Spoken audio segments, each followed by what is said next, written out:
so thrilled that everybody wants to learn and expand their ABM strategy. Hello, my name is Kevin England, and for the next 90 minutes, I'm going to take you on a tour of the world of ABM. I would think chances are that every one of you is probably using ABM today in some way, shape, or form. Basically, if you are focused on developing the emotional drive of your customer, then you're using some sort and practicing some sort of ABM. My goal today is to help you refine, to help you enhance what you're doing as far as ABM and give you a more detailed strategy so that you can build a very successful, robust ABM campaign or a multitude of campaigns for your company. So here's our agenda. 4 little simple slides. You're wondering what the food is. Well, this is my staff's, I think they want me to be a little funny, and I'm not. But maybe do we know what ABM stands for? Those of you who think that it's an apples, bananas, and mangoes, probably are in the wrong class. But they put that in there and said, try it. I said, okay.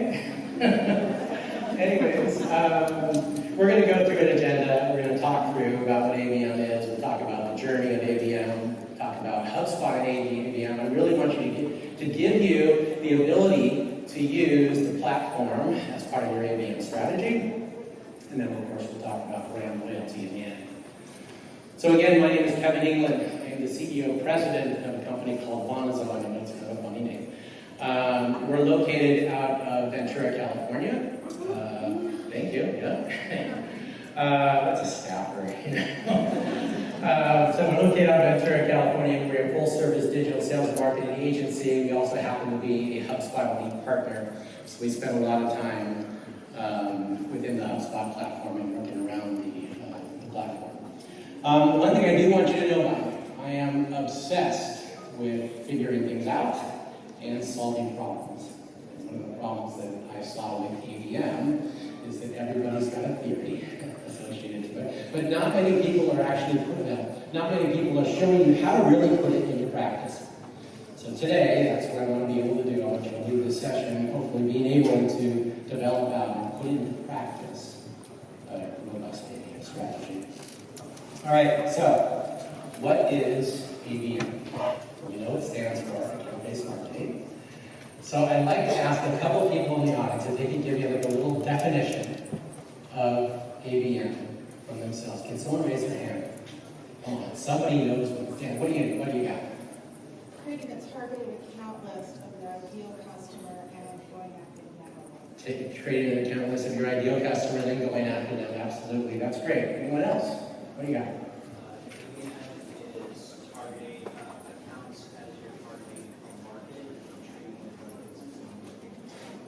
Right, creating accounts like you're targeting marketing and treating it like it's its own market. Right, that's good. Anybody else? One more?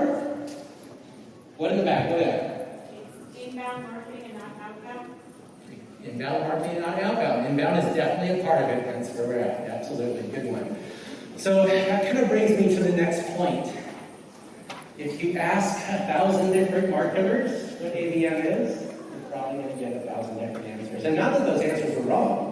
They were all along the lines of basically what ABM is. But at its core, ABM is the art of marketing in a way that you're creating an emotional connection with your audience and your targeted customer every time and time again. Okay. And then there's also this lovely long answer over to the side if you want to look at that as well. All right. So this might date me a little bit. Does anyone remember Where's Waldo? Okay, good. All right. So I used to love this when I was a kid. I would go and I'd have these books and we'd look in and you'd have these pictures. So what Where's Waldo is, for those who don't know, you'd have this picture just like this sea of people. And you'd have to find the guy up on the top. There's Waldo. In that sea of pictures. And so basically, it would take you 15 minutes to 45 minutes to find Waldo in this picture.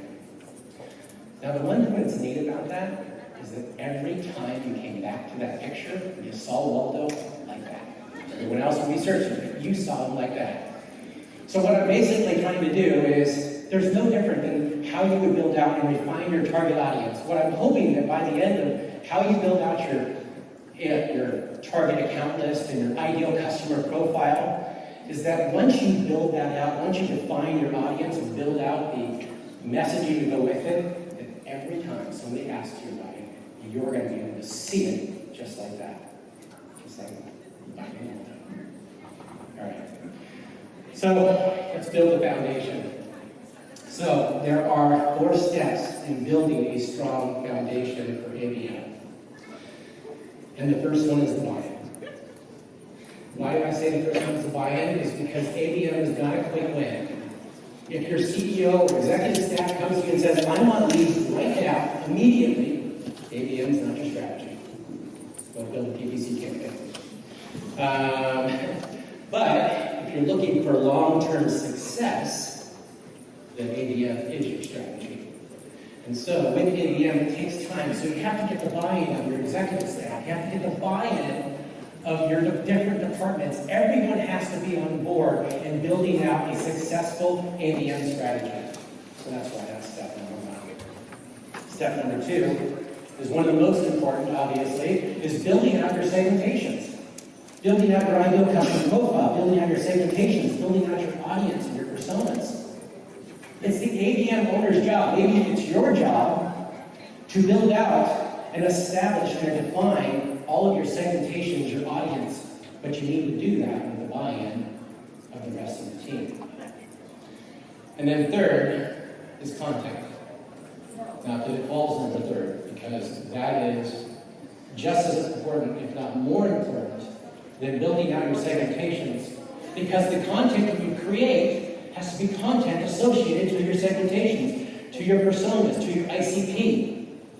And we're not just talking a small amount of content. It has to be personalized content to the audiences that you're building out, especially if you're developing out and defining a strong ABM strategy. And the way I would suggest to do that is to do a content audit.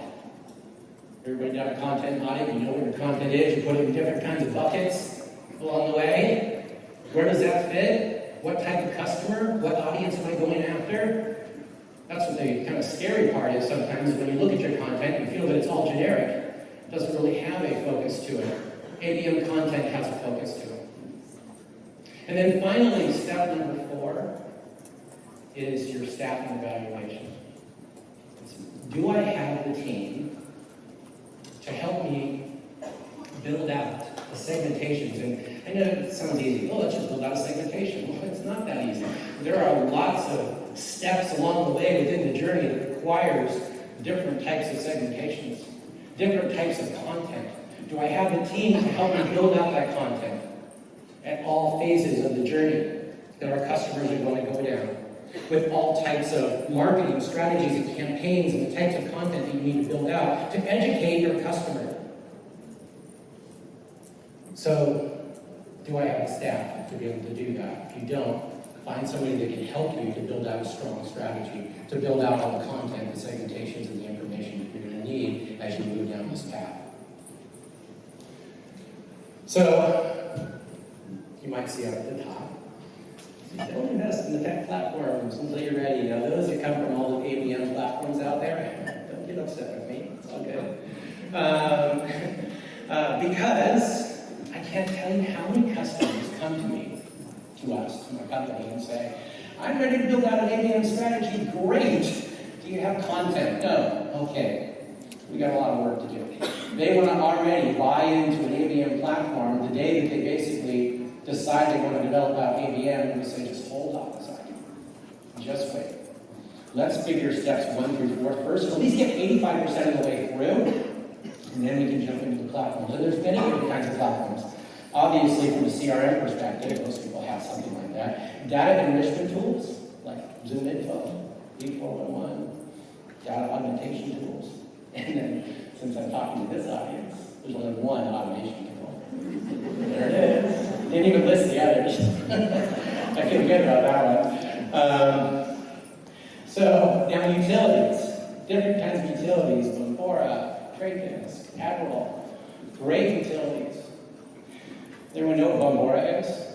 That's kind of a fun one. There's a hand out there. Bambora is intent-based. This is cool stuff. This basically searches the internet for people that have an intent to buy your stuff. That's great. And then they send that information over to you, or they send it over to a provider, and then they pull that information and allow you to market based on it. It's a great tool. And then, of course, we have the ABM different platforms like Rollworks and Terminus, Mandates and Success. So, one thing I'm going to tell you about tech, make sure it all connects. Make sure there's an integration path between all the technology we have as much as you possibly can. It makes life so much better. All right.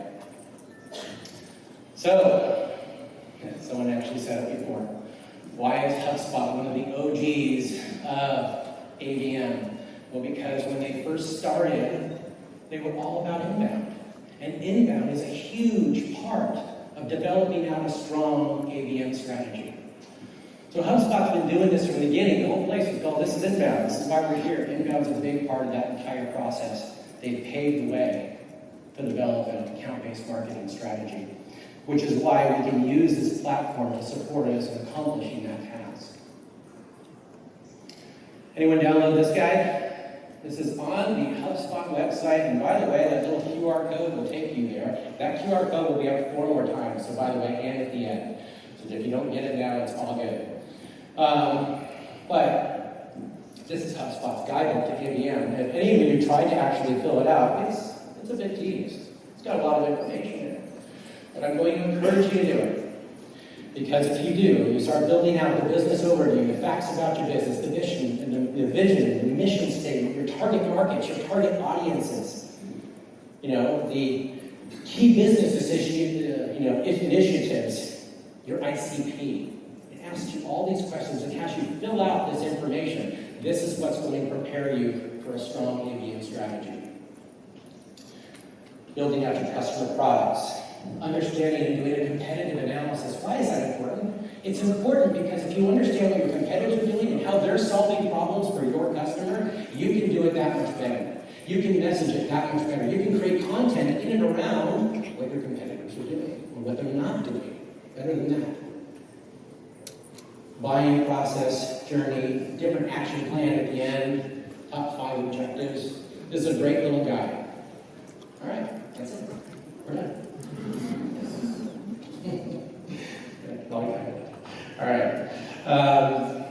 All right, so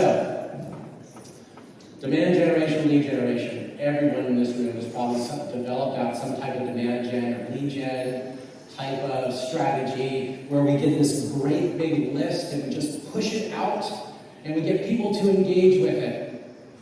It's awesome. And at the end, we look for that lead conversion. I call that fishing with nets. Somebody who's a fisherman will say, well, wait a second, fishing with a net, you get more fish. You do. But you didn't get the right fish, so you're throwing a whole bunch of them back. And that's what demand gen, lead gen does for all of us. Imagine doing a PPC campaign, right? And you get all these fantastic clicks and no customers. That's the difference. We've been doing lead gen and demand gen for a long time. It's now time to segment our audiences, flip that thing upside down, which we've done, and start with a smaller, segmented, targeted list with personalized content to build out a strategy. Now, you're going to find the right fish. I'll use that analogy. And this is like fishing with a spear. Not that I would want to do that, but just saying. This is where you can find the bigger customer. And what happens is the funnel opens up. You get more leads because those leads are actually qualified leads. And the revenue opens up at that point, at the same point. Okay, so let's talk about some key terms, a little marketing 101 for all of us. I use a bunch of acronyms, things like TAM, total addressable market. It's basically the demand for your product service, the revenue that can be generated from your product or service. Target account list, different from ICP. Target account list, it consists of companies and the most potential opportunities that you're going after. Could be customers, prospects, partners, other pieces of information. That's the total account list. That's what we create when we develop out these segmentations. Our ideal customer profile, that is exactly what it sounds like. This is your ideal customer now.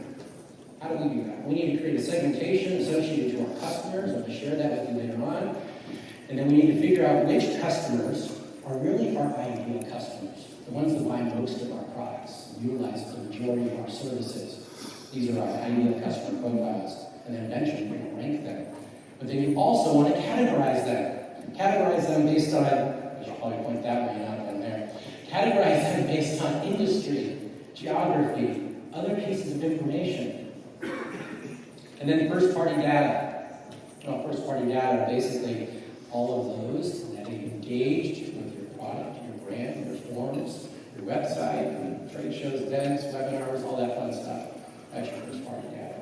But then on the flip side of that, third-party data. This third-party data. Those are these things these are people that could be, maybe are, maybe they don't even know it yet, are interested in your product or service. Where do we get that? We won't tell HubSpot. We get it from places like Zoom Info.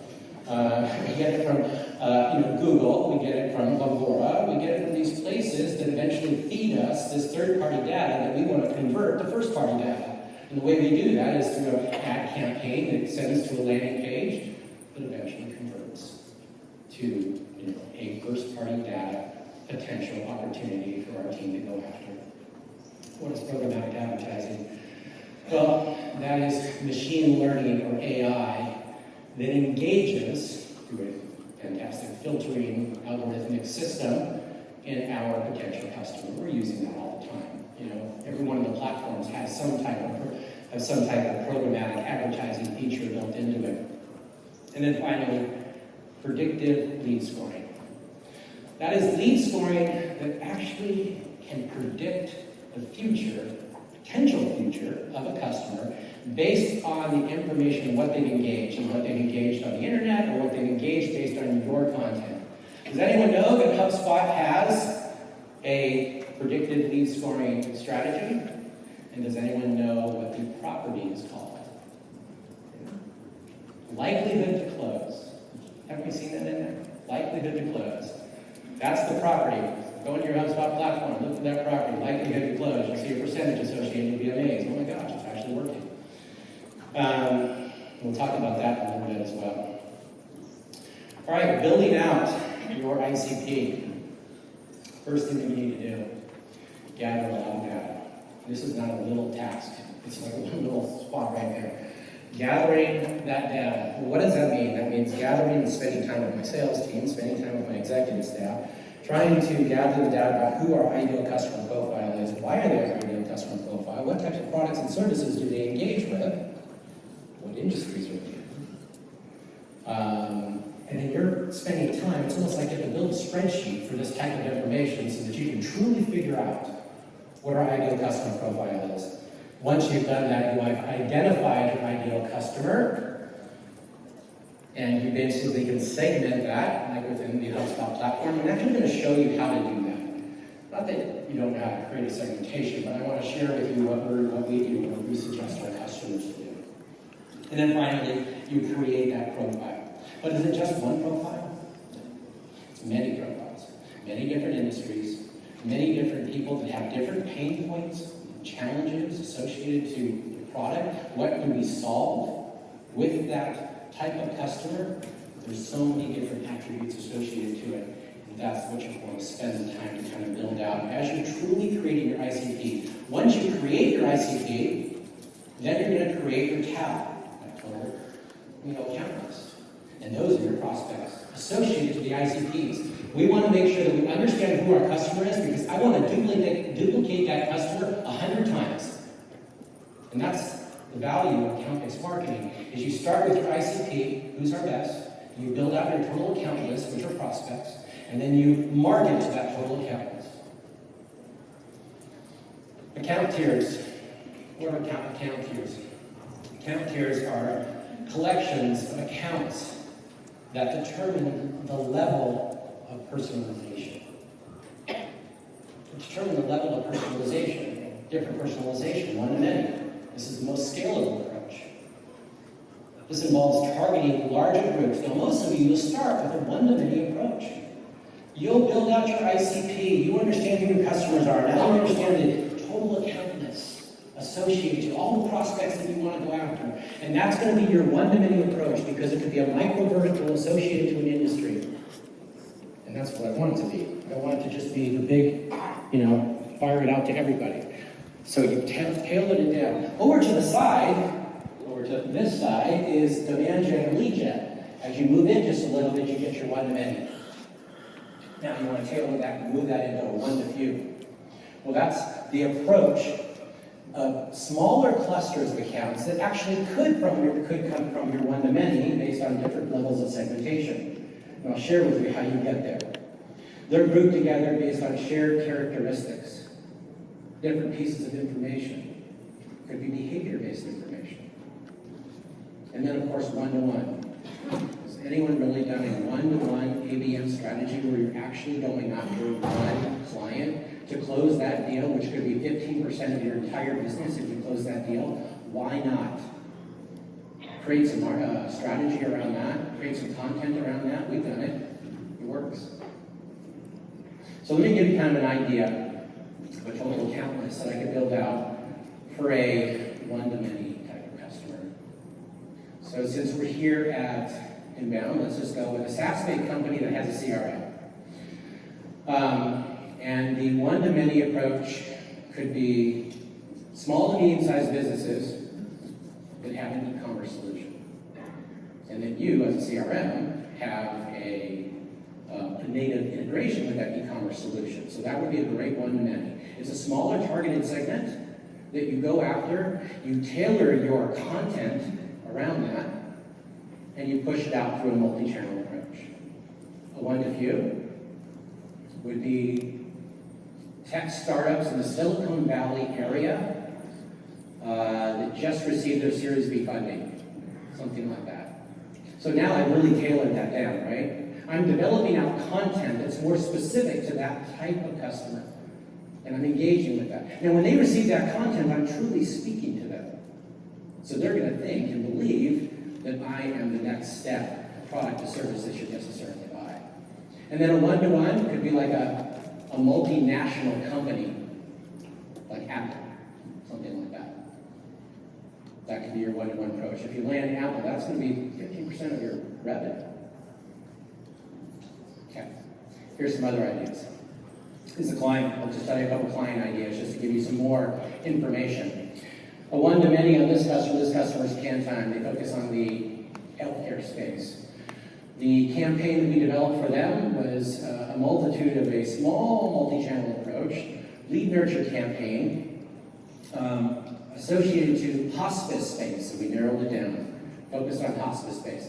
And we did the nurture campaign, four different nurture campaigns, all focused on different pain points and challenges that can time solved. And put those out and create a little bit of a retargeting campaign to go along with it. Very successful. This next one is a company called MarketScan. They're in the automotive space. This was highly targeted. This is the one-to-few. Highly targeted because they have some products that focus just on dealerships. So there's our target. Now we're moving it down to dealerships. We didn't stop there. We also then focused only on the owners and the general managers associated to that, which took this gigantic list down to like 10,000 people. Then we developed out a smaller list and did a direct mail campaign. I know, crazy, huh? Did a direct mail campaign along with a PPC campaign, and it was focused around a trade show. A PPC campaign, retargeting. We need to use geo-targeting as well. So this was a highly multi-channel approach. Now, you might think, wow, that's a lot of content that you have to create with ebooks and other things to be able to get people to engage with. Well, you're right. Let me tell you what it did for this company. 2.5 years later, this campaign tripled their sales. Totally tripled their sales. How do I know that no other campaign did that for them? Look at the date of the event. It was March 2020. So basically, there were no other campaigns after that. getting efficient. This was it. All right, one-to-one approach. I'll use us as an example. The Autonomous Vehicle Computing Consortium had $500,000 that they wanted to put into a marketing campaign and strategy. I heard that through a little bird, and I said, we're going after that. And we did. We found out that CEO loves comic books, so we developed out some campaigns and content around comic books, pushed it out in a retargeting campaign. He clicked on it, filled out a form, read the information, we made some contact, loved the idea of it. Way to get business. It works. All right. It's going to be a fun one. All right. Just as many of you are familiar with your own love language in relationships, let's consider ABM in a similar light through our conversation today. Now, I'm not asking you to raise your hands. But wouldn't you agree that discerning, understanding your own love language has helped you to form a stronger relationship with your partner? You don't have to raise your hand. Now, think of your customers. If you were to decipher their love language, you could forge a more profound connection. So as I take you through these phases, we're going to talk about how it relates to humans. All right. So the world is kind of a strange place. There's a lot going on. None of us have a crystal ball. We're all talking about AI. We're talking about all these different things. Nobody has a crystal ball. We wish we all did, but we don't. But we all know that the fundamental truth that makes the world go around is love. So let's approach customer journey like a love language. Let's harness the power of that emotional connection, and that's what I'm trying to get at. That emotional connection to create a narrative that helps our target audience to feel seen, heard, understood, and connected. All right, well, you guys are working on this. Okay. So the only real way to win over a person's heart is to show you that you see them. And in order to see them, you need to get to know them. So again, imagine these phases that I'm going to go through in the ABM strategy on how you are trying to understand the customer so that you can truly see them. We're going to start off with team. Now, there might be a few people in the audience who look at this and go, wait a second, I've seen this before. I didn't coin this. One of our partners did, but I like it because it really helps to train people to understand how to build out a strong ABM strategy. And TEAM stands for Target, Engage, Activate, and Measure. Obviously, we know what Target is. That's leveraging and aligning our key segmentations, building out our ICP that drops down into our TAL, which is our total account list that we build out over time. The engagement part is engaging customers across a multitude of different channels with your great and amazing content. And Activate is streamlining our engagement with our sales team. So Engage is kind of the marketing part, Activate is the sales part, and of course measuring is measuring how well our strategies are working so that we can tweak them, redefine them, change them over a period of time. All right. Bear with me on this one. Okay, so brand awareness is like online dating, right? Basically, what are we doing with online dating? We go to an app, we fill out a profile, we have some really cool pictures to it. We put a little narrative in there about who we are, so that basically the world can get to know us from a picture and a bunch of words, right? And then we spend days, weeks, months, swiping right and swiping left and texting back and forth and going through the process of engagement. Now, similarly with the brand awareness stage, what are we doing? We're building out content and an education and awareness to who we are as a business and sharing that information in hopes somebody engages with our information. If they don't, well, we just change the profile again. Same thing with dating itself. All right.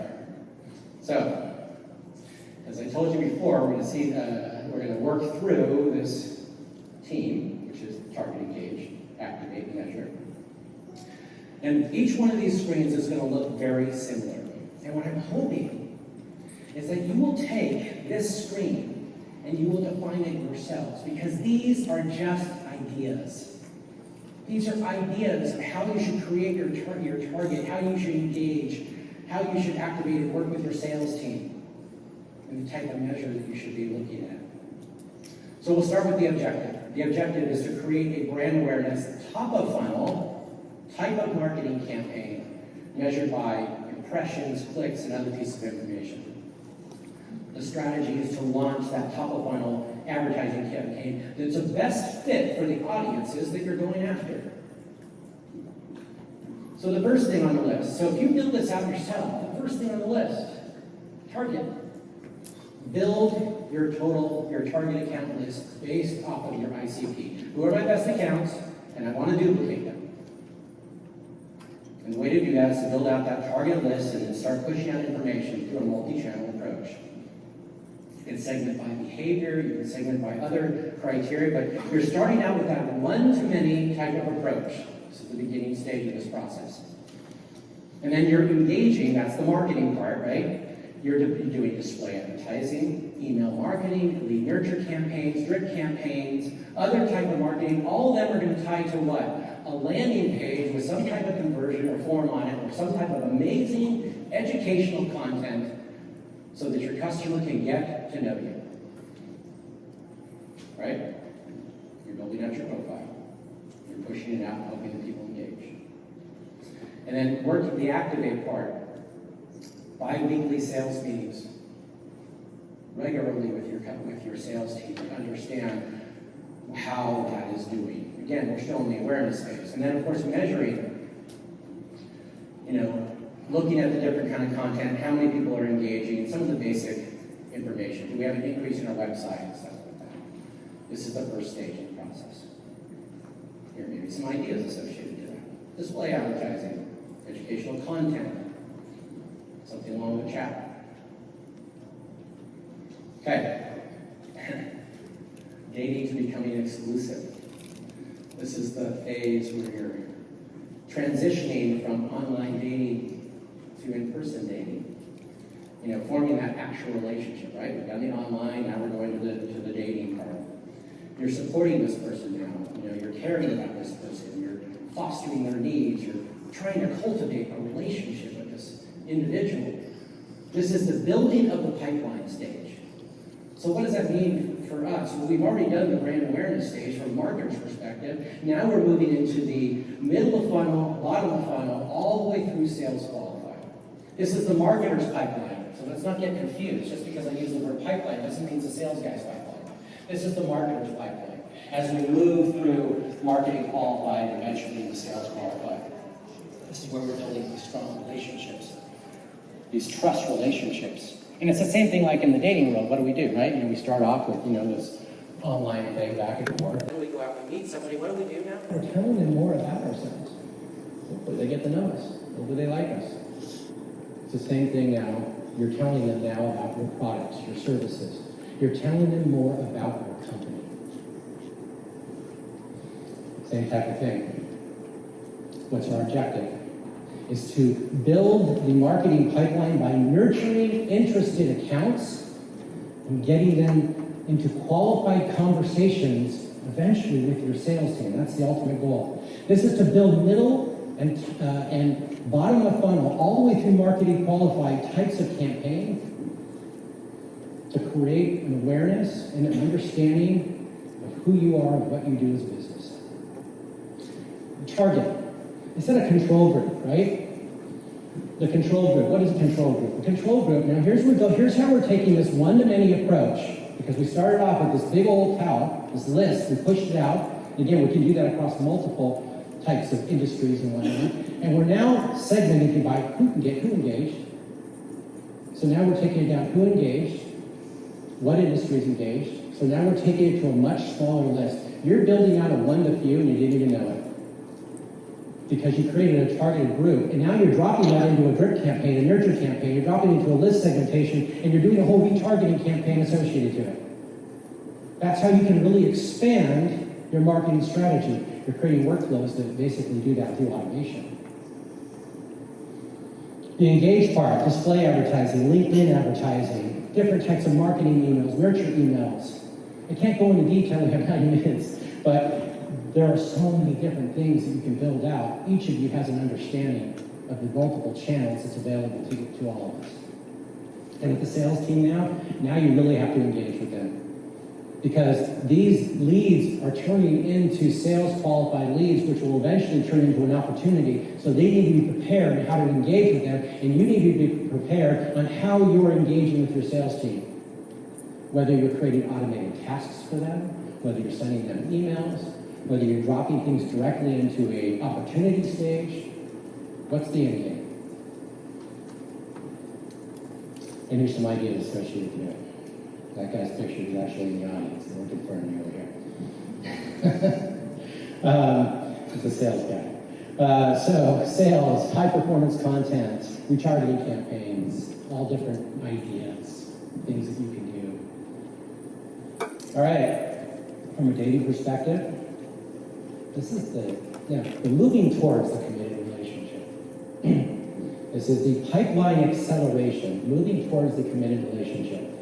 This is where you've already gone through the whole dating part, the online dating to the dating part. You've kind of done that. You've created this deeper relationship with this person.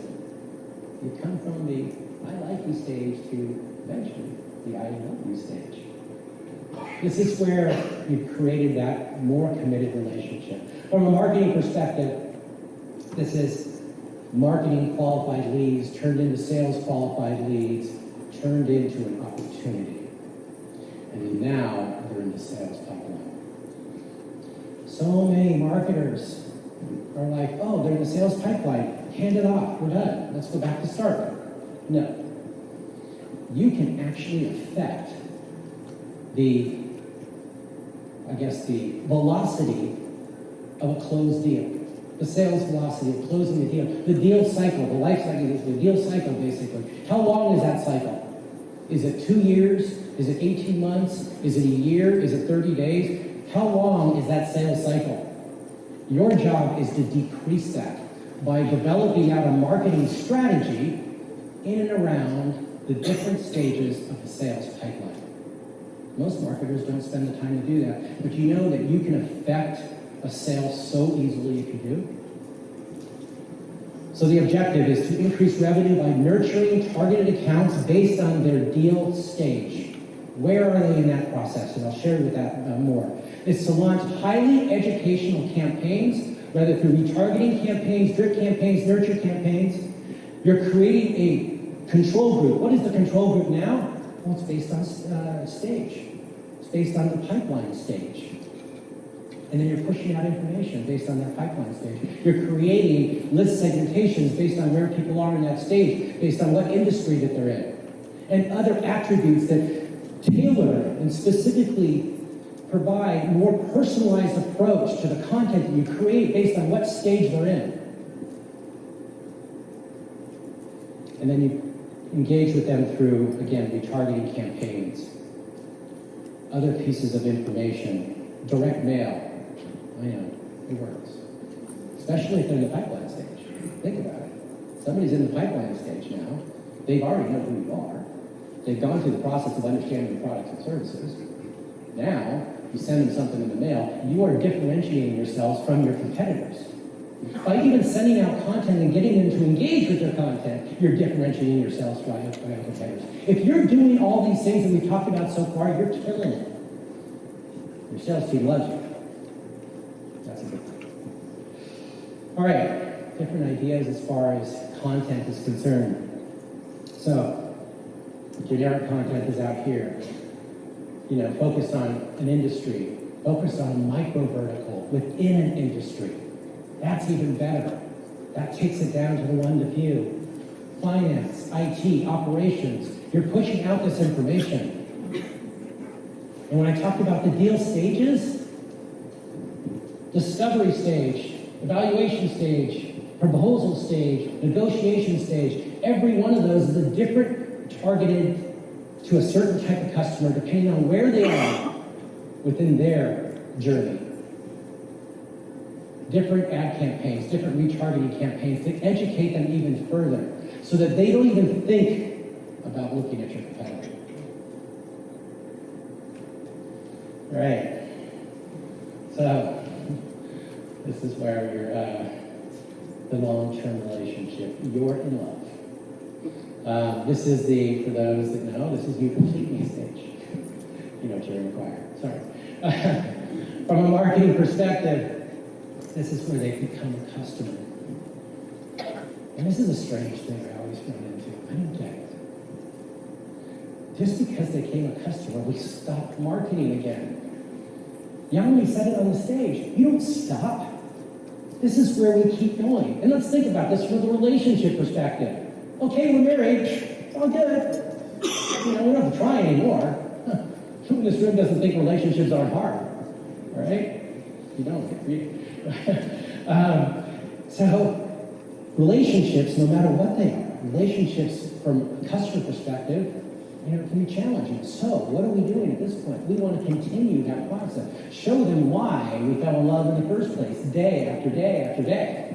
Show your customers the value that you provide, that your company provides every day. So, the objective is to retain revenue by nurturing your customer accounts. Imagine if we kept every customer that came in, or at least 95% of them, and all we did was add on new ones at the end. We'd be killing it. The strategy is educational content through a multitude of different channels, you know, to provide them with more value so that they continue to trust us. Targeting, narrowing it down based on customer segment, the types of customers, the industries they're in, the micro verticals, different things that you can provide. Webinars, great way to share your value. Podcasts, not the how-to, but the how do I, right? You all know about the AI world. How do I? That's what we want to focus on. Those are different videos, things like that.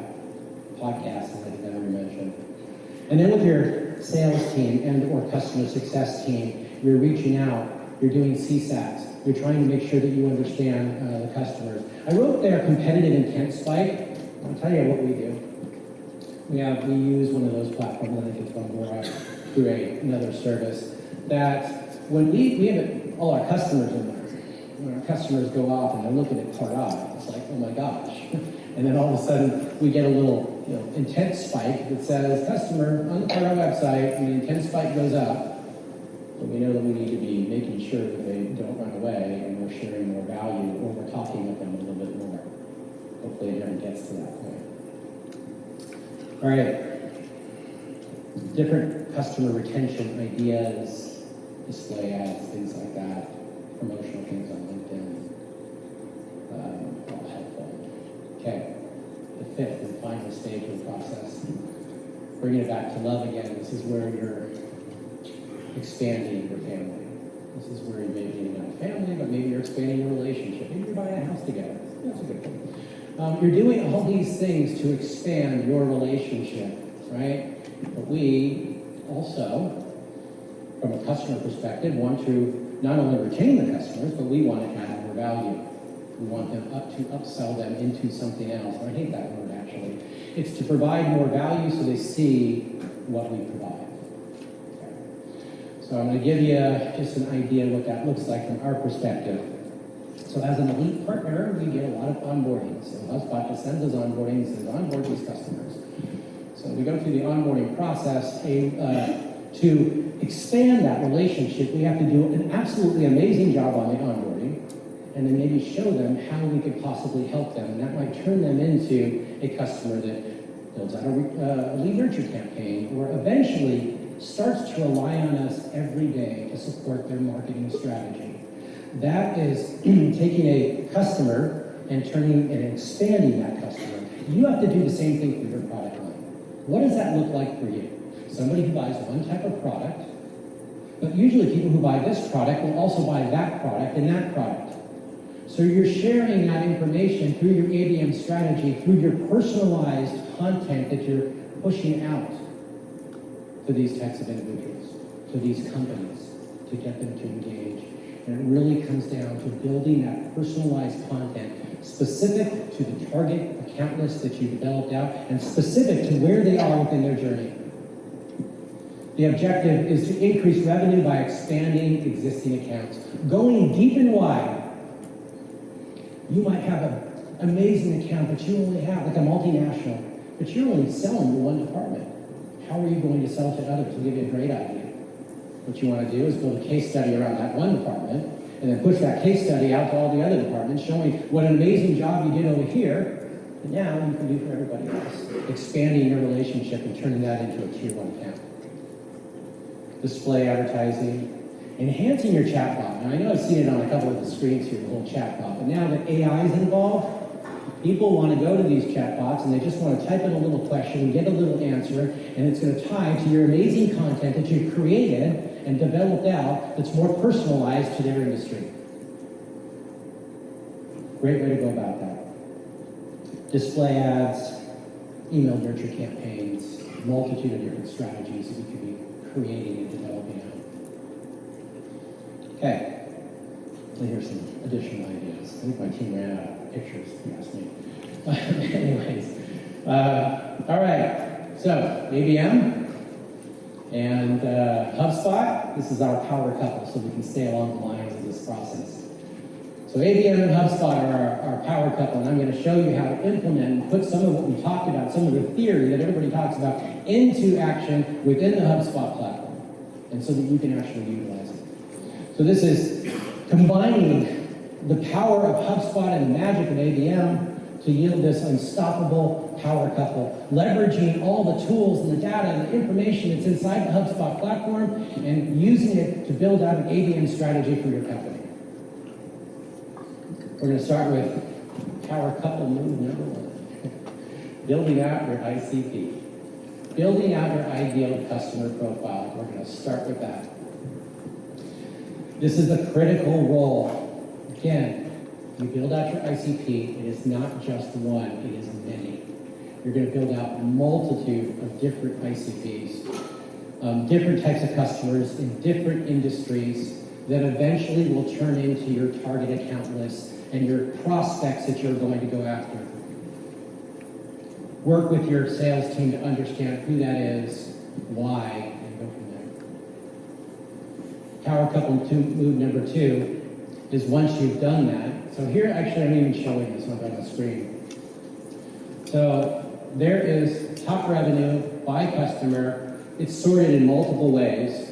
And we go through that list, and I work with my sales team, literally. Who's the ideal customer profile? What in what industry? What makes them ideal? What products and services do they buy? And what problems do we solve? All part of building out your ICP. And then, does anyone know about these personas? There's a property inside of HubSpot called persona. Not many people fill it out. Trust me, when there's someone who did. When I go and do an evaluation, or my team does, most people don't fill that out. But it's cool. It's got this little button on it where you can click and you see this little animated thing. It's kind of fun. But it will teach you a lot about your ideal customer.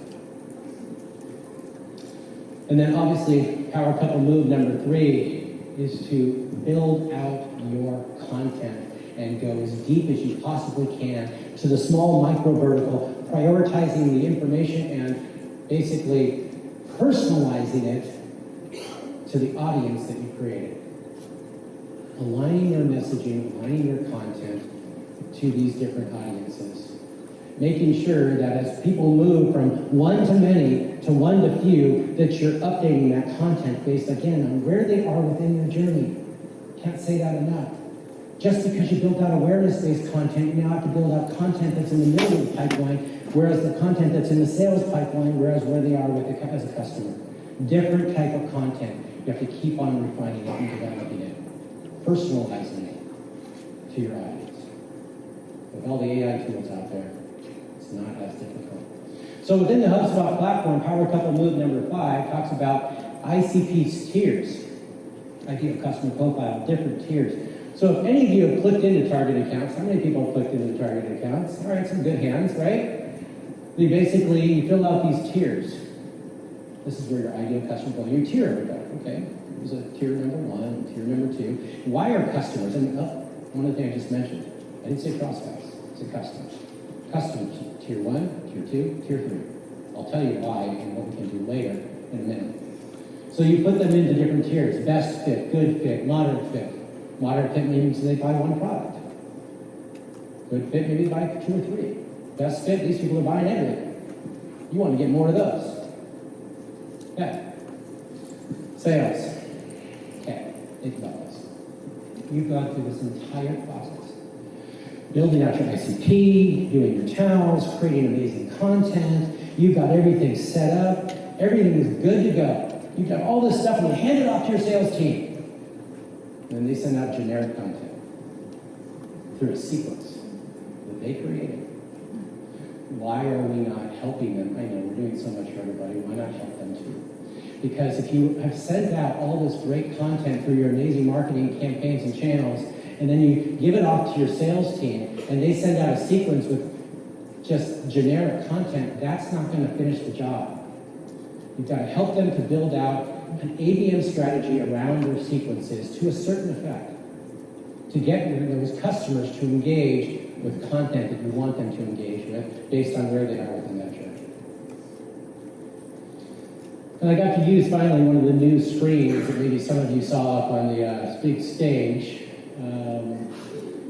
And all this that you're doing with targeted accounts, all this that you're doing within this ABM strategy that you're building out will help the sales team. It'll all be identified with this information, the emails, the calls, and the other pieces of information. They'll be able to see that to make better decisions. You're now truly helping your sales team through this process. Okay, putting it into practice, different target accounts. This I'll call this like the full Monty of ABM HubSpot. First thing, building out your target account list. I know it says ICP on the other side, but this is building out your target account list. So for us, I'll just share with you what we do. Okay. We used to be Pardot, Marketo, and Eloquat partners. We're no longer. But we want to go after the customers. So we target people that have the technology of Pardot with a industry, with a size of customers, small to mid-sized business, that type of information. That's our target account list. Puts it out there. And then also, we segment it based on industry and other pieces of information so that we can truly build out a strong target account list to market out to our customers. You should do the same. The next one, for those of you who have not clicked on the button for targeted accounts, click the button. It's an orange little button. That's what you're first going to see. That orange button right there, click it. And then everyone asks me, once they click that button, now what? Click the button. What do I put in here? Do I put prospects? No, you put your customers. So you go back to that customer list. You sit down with your sales and executive team, and you click on the little side buttons over to the side. All the buttons right over to the side. And you talk about why is this our ideal customer profile? What problems do we solve? You click on those customers, and you're going to eventually drop them into targeted accounts. How do you do that? You click on the edit button right there. I know I'm going to have to tell it to you guys. Click on the edit button. You find the property called target accounts, and you say true. And what happens is they all drop inside of your target accounts. These are your customers. Why do you want to do that with customers? Well, because notice over the side there's a thing called recommendations. Recommendations. So what HubSpot does is it uses its own, machine learning, and it basically finds everybody in your database that matches your targeted accounts based on the tiers that you set up. So when you bring those customers, those ICPs, into targeted accounts, the ABM part of the HubSpot platform, it now is going to give you recommendations. And so what can you do with these recommendations? You can create list segmentations. Once you create tiers for them, you can drop them into segmentations and opt to retargeting campaign. There's a million things that you can do now. You can send a sales list over to your salespeople and say, hey, look at all these potential customers that match our tier 1 ICP. Great way to work with your sales team to give them new leads that quick. There's another thing called prospects. What prospects uses behavior. So it looks at the behaviors of all these individuals, how many pages they've engaged with, webinars, other pieces of stuff. You know, if you're using UTM codes, it looks at all your different advertising and other pieces of information, and you can see the prospects. Now, we narrow that prospect down. So you can put filters on that prospect. People in the computer software industry, because we seem to be great with SaaS, that's one of our ABM strategies, and mid-market, 100 to 500 employees. Build that up. Now you've got another list. Another list that you've created, another one-to-many that's going to turn to a one-to-few based on their behaviors and based on engagement. Something you can share with, and then you drop those. And by the way, you can drop all these now into your targeted accounts. So the list before, this one here, the recommendations, as you pull them into targeted accounts, and this list here in your prospects, you pull all of them into your targeted accounts. Now you're really mixing the waters up, right? You've got prospects and customers all in one place. How are you going to figure that out? Well, you're going to figure it out by adding some new tiers. Time to add some new tiers. So we have our tiers set up with Pardot, Keto, Salesforce, Dynamics, you name it. So we're now tiering them inside of the platform. And now we've created new segmentations, new nurture campaigns, new retargeting campaigns based on content that we've created specifically for those industries. The first three, you can't delete those. Those are your customers. You know how to go in there. You can try to delete them, they won't go away. All right, well, wait a second. That's a really manual process. So let's automate it.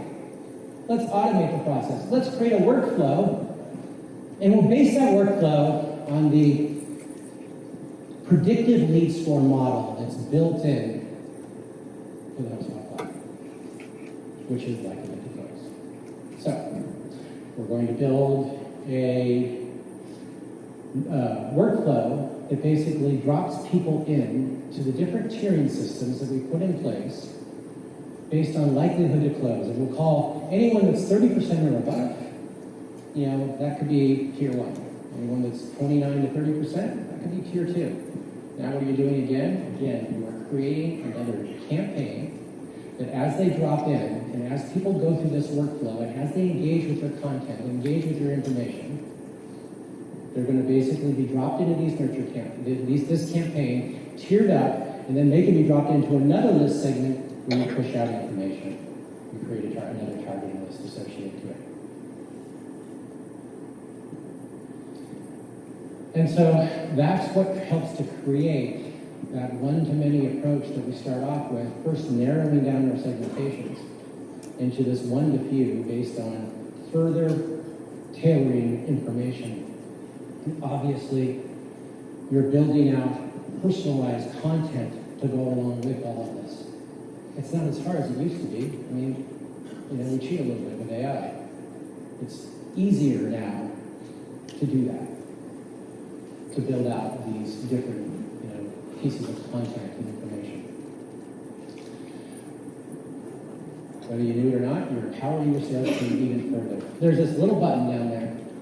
This little button that basically, when the sales team, now they can click on this and they get this cute little view. It's really cool. It's got, page views and emails and meetings. How many are that being done for their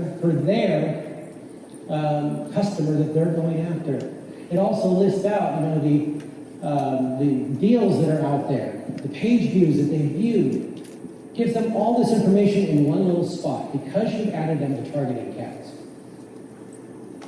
Now we have to change the standard operating procedure associated to our salespeople so that they know to look at this and that they go in there and they start changing the buying role. If they update the buying role, now you know who the decision maker is, and you can drop all decision makers into another little nifty little list that pushes out to a retargeting or other type of campaign, or does a nurture campaign associated to it, and now you're marketing to just the decision maker.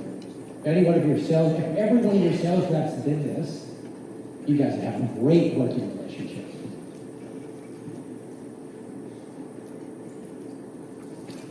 And then analytics. So HubSpot in the platform has a really cool, simplified analytics tool that tells you all the information. This was the one that's basically standard. You can get really custom. Now with ChatSpot, you can get even more customized based on your reporting and add that to your dashboard. It tells you how well your ABM strategy is doing, how many new customers are engaged in it, how many are in your different tiering levels that you've set up. It provides all that information based on the data that we've put into the platform. Okay, putting into practice. So this is basically now the journey phases. I'm going to share with you a little bit of information on where we are as far as the journey phases are concerned. So the first one, customer awareness and building the pipeline. Can't tell you how many customers we do evaluations for that have not built out a lead scoring strategy. I'm going to tell you, does everybody have a lead scoring strategy? Come on, let's get full hands. Okay, I'm going to tell you, go back and build out a robust lead scoring strategy for your business. Because how do you know where somebody is in the journey if you don't have a lead score telling you what they've clicked on, what they've engaged with, what they've read, what they've viewed, what pages they've gone to, and giving a score to each one of those, that piece of information, so that you know they've moved from the top of funnel or awareness stage to the middle of funnel to the bottom of funnel. That's what's going to tell you that is a solid lead scoring. And it's not just one. You can have a lead scoring strategy, and I'm going to suggest that you do this. This is like the magic that we come up with, but it's really not that magical. It's basically, we build out multiple lead scoring strategies. We have one for the marketing pipeline, top of funnel to marketing qualified lead. And then we have another one for the sales process, sales qualified opportunity through closure, so that you can determine where they are in that process through a lead scoring strategy. And then we have another one for customers. Because it's really hard to figure a lead scoring strategy when it's like up at, into the hundreds, when, you've been using the same one the entire time. So build out one that's more robust. And then we create a property.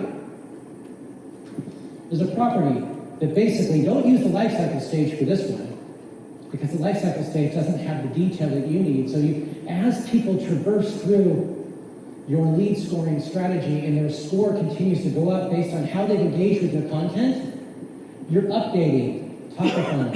You're updating this property, moving it from top of funnel to middle of funnel to bottom of funnel. And you're changing out the content based on that information. You're pushing out middle of funnel content, which might be products and services and other interesting information as you're getting to know them more and they're engaging with your content. And then when I talk about the pipeline acceleration phase, which so many marketers don't spend the time to do, this is what I'm talking about. You can use the life cycle stage here because you know that they become an opportunity. But when you look at the actual pipeline, you're now using the automation piece. So basically, this is just going into the settings section, down there, and then where it says automate, you're adding actual automation. Besides the automation of sending an email to your sales reps and all the other fun stuff that goes with it. You're now automating them. In the first phase, we're dropping them into a drip campaign.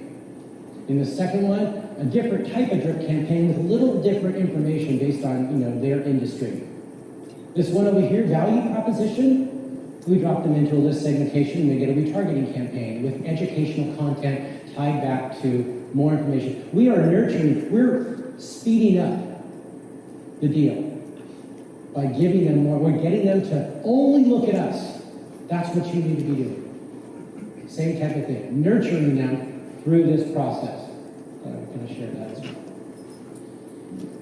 And in the customer retention, I just wanted to show content because it's so important to build out content that customers will resonate with. Podcasts, case studies, that's going to be more and more important. Case studies where you're interviewing, where you're engaging with somebody, people want to understand that. How did that help them that it could help us the same way? When ChatSpot came out, my team built out a book. I think we had that out within the first 3 weeks of when that thing came out. We built that out and we pushed it out to our customers. Why? Because the value that we can provide. Here, no one knows how to use it. Here you go. This is how you use it. That's the value that you should be thinking about on how to create that for your customers. Push it out. Get them to trust you again and again and again. Show them the value. Okay. One to many, one to few equals brand loyalty. Because they engage. Through thick and thin means in any economy. We don't have to worry about the future. Because we're doing the job that's going to retain our customers and get them to engage with us over and over again. Have I gone over time? Okay. All right. Got worried there. All right. So, ChatSpot, artificial intelligence. Boy, this morning, we got it as partners yesterday. That was amazing. We use it every day. We use it every department. We actually, about a year ago, built out a department called AI Innovation Labs. And I'm going to suggest that you do the same. In our AI Innovation Lab, their job was to teach every department how to use artificial intelligence. The creative department, the copy department, because boy, they were scared. Oh my gosh. How to use it, how to harness it, and how to support our customers with it.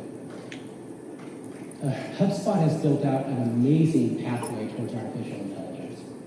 Use it, expand with it, make it part of your daily life in every department if you can. One great, amazing tool. Another one is, and for those that are within the ABM companies, is the ABM tools. We partner with the top two on this list. They are amazing at helping to increase efficiency and productivity for your business. They will help you to build out your target account information. They'll help you to build out your ICP. They'll take the data that's inside of HubSpot and they will spin it around and turn it so it makes it so much easier to identify this information.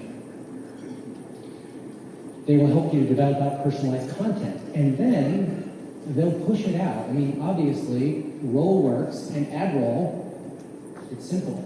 Two of them work together. They basically take your content and they spit it out right into AdRoll. It makes it really nice and easy. And then, of course, building out a multi-channel engagement, they help in that capacity to really define that multi-channel engagement. I thought I would bring that up because if you're thinking about it, again, do the first 4 steps first. Then if you think about it and it works for you, these platforms are great. All right. At the core, at our core, the individuals, we all want to feel emotionally connected to the brands that we purchase every day. It's no different. When we're engaging with our customer, we want them to have that emotional connection to us through our content, through our delivery of that content, to get them to engage, which is why you need to provide that personalized attention. And I'll read this one because I kind of put this together. Creating an emotional connection with your target audience yields emotional investment.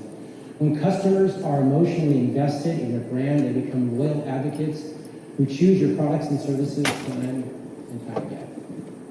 By nurturing these emotional ties, you create a community of devoted customers who not only support your brand, but also passionately champion it and propel your company, your brand, to the next levels. And in closing, ABM is the alignment between your marketing and sales team, the alignment between your ideal customer profile and your targeted account list that you buy out, the alignment between that personalized, targeted content based on where they are within their journey. And if you align these all together, you get high-value targeted accounts with personalized information that create meaningful relationships that drive revenue and sales.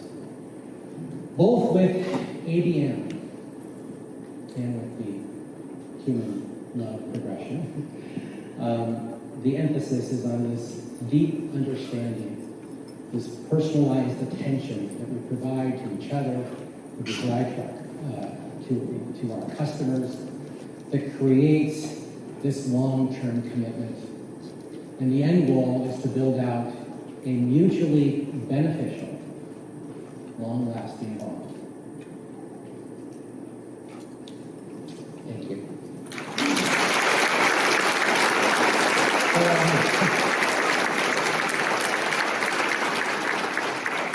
There's that QR code if you want that again. Any questions?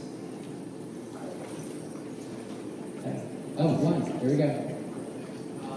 First of all, thank you for distilling so much information that's out there into this.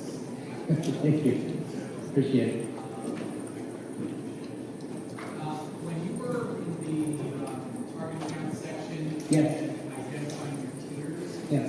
startup or whatever, Yes. what do you mean?